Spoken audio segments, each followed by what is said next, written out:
আদম আলাইহিস সালামকে আমাদেরকে সৃষ্টি করার আগেই আল্লাহ তার বয়স জানিয়ে দিয়েছিলেন যে তোমার বয়স হবে 1000। আল্লাহ সুবহানাহু ওয়া তাআলা যখন আদম আলাইহিস সালামের পিঠ থেকে আমাদেরকে ছড়িয়ে দিয়েছিলেন, সেই দিন আল্লাহ বলেছিলেন এগুলো সব তোমার সন্তান।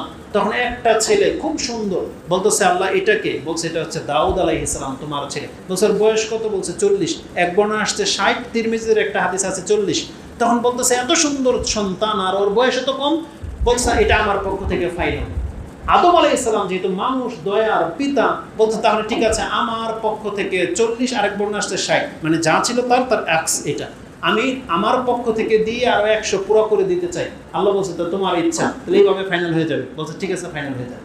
তাহলে আদম আলাইহিস সালামকে পর্যন্ত জানানো হয়েছে যে তার এই ছেলের বয়স 40 বা 60, তখন তার পক্ষ থেকে 100 দিয়ে পুরো করে দেওয়া হয়েছে। যখন মালাকুল মউত তার কাছে চলে আসছে, তিনি এটাকে অস্বীকার করে বলছে না, কবে ঘটনা করছে, আমি আমার থেকে কেন তাকে 60 বছর দেব, দেয়নি।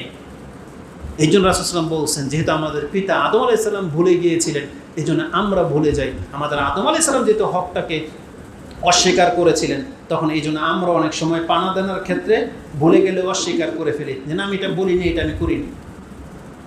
অথচ তাকে জানানো হয়েছিল যে আপনার বয়স 1000 বছর, দাউদ আলাইহিস সালামের বয়স 100 বছর।